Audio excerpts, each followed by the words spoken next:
검색 요정입니다. 마케팅을 잘하는 것으로 알려진 어떤 스타트업은 월 100회 이상의 A/B 테스트를 진행한다고 합니다.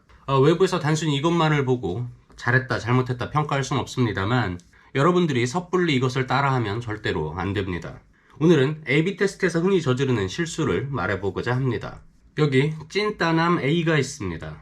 자신을 바꾸기로 결심한 A는 6개월 동안 산에 들어가서 운동을 하고 스타일을 바꾸고 화려한 말빨도 갖추었습니다. 마침내 킹카가 됐습니다. 이것을 지켜본 다른 찐따남 B도 A를 따라하고자 합니다. 하지만 그 모든 것을 한 번에 따라할 수는 없었기 때문에 하나씩 바꾸고자 합니다.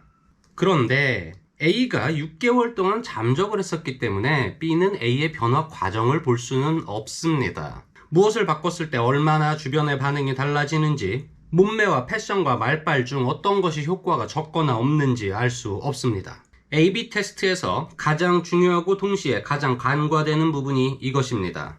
무엇을 바꾸려 하고 무엇과 무엇을 비교하려 하는가. 여기 두 개의 배너가 있습니다. 오른쪽 배너가 왼쪽에 비해 50% 더 높은 전환 성과를 거뒀습니다. 이 테스트에 만족한 대표님은 앞으로는 오른쪽처럼 배너를 만들게 라고 지시를 합니다. 과연 B가 A보다 나은 성과를 거둔 이유는 무엇이었을까요? 키 비주얼과 헤드 카피의 위치 및 크기일까요? 키 비주얼의 색깔일까요? 서브 카피의 위치 및 배열일까요? CTA 버튼의 모양과 색깔 또는 문구일까요? 아니면 전체적인 레이아웃일까요? 알 수 없습니다.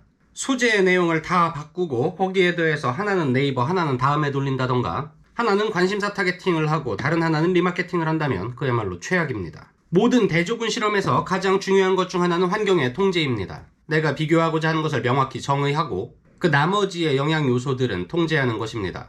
그래야만 정확한 비교가 가능합니다. A/B 테스트의 기본은 무엇을 비교하는가에 대한 정의입니다. 변화의 대상을 최소화해서 그 성과의 변화를 파악하고 그 요소에 대한 결론이 내려진 후 다른 요소의 변화로 넘어가야 합니다. 이를 위해서는 당연히 요소에 대한 정의가 선행되어야 하겠죠. 메시지를 바꿀 것인가?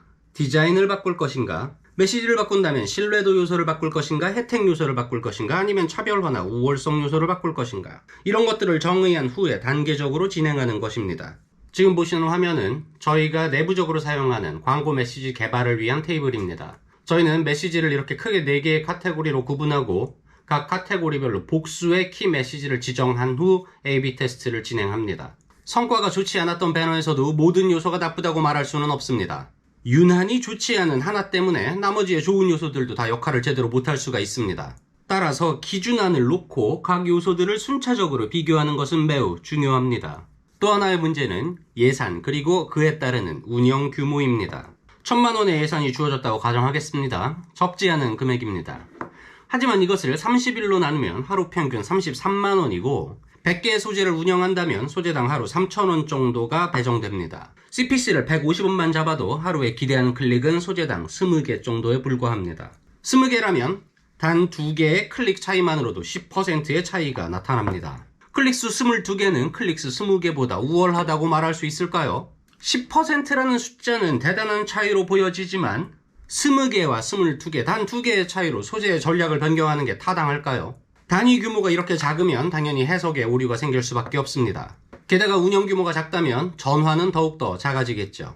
A/B 테스트는 최종적으로 전환을 위해서 운영이 되는데 단위 소재의 규모가 지나치게 작다면 전환은 거의 우연에 맡길 수밖에 없습니다. 따라서 A/B 테스트를 진행하기 전에 예산을 고려한 테스트 규모를 생각하셔야 합니다. 개별 소재의 규모 역시 통제의 대상입니다. 왼쪽의 배너는 오른쪽의 배너보다 월등한 성과를 거둔 것으로 보여집니다. 하지만 두 소재의 운영 규모가 이렇게 차이가 난다면 얘기는 완전히 달라집니다. 성과는 절대 무한히 같은 비율로 성장하지 않습니다. 운영 규모가 커지면 어느 시점부터는 양적으로 성장을 하고는 있지만 그 성장률이 둔화되고요. 질적 지표는 하락하기 시작합니다. 제가 100개의 소재를 테스트한 회사를 무턱대고 따라하면 안 된다고 말씀을 드렸습니다. 어지간한 사전 분석과 전략 그리고 예산 규모 없이는 절대로 불가능한 규모입니다. 테스트의 숫자가 많다고 무조건 좋기만 한 것은 아닙니다. 마지막은 해석의 부분입니다. 이것은 저희가 진행한 동영상 캠페인의 소재별 평균 조회 진행률입니다. D 소재가 가장 우수한 성과를 거뒀고요. F 소재와 B 소재가 그 뒤를 잇습니다. 다양한 분석을 통해 저희는 조회 몰입도에 있어서 소재 간의 성과 차이는 있으나 그것이 매체 운영의 어떤 지표와도 상관관계에 있지 않으며 따라서 캠페인 전체의 조회 시간을 개선하기 위한 노력은 매체 최적화가 아니라 우수 소재에 더 많은 활용이 있어야 한다라고 결론을 내렸습니다. 두 개의 소재만을 운영한다고 할 때 우리는 B 소재가 아닌 F 소재를 2위를 기록한 F 소재를 운영하면 될까요?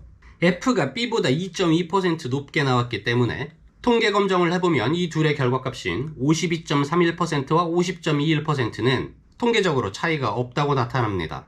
사실상 같다는 결론입니다. CTR 1%와 1.2%는 20%라는 큰 차이가 있어 보이지만 상황에 따라서는 그 둘의 차이가 없다라고 볼 수도 있는 것입니다. 그러니 단순히 숫자의 크고 작음이 아니라 그 숫자의 가치를 따져보시기 바랍니다.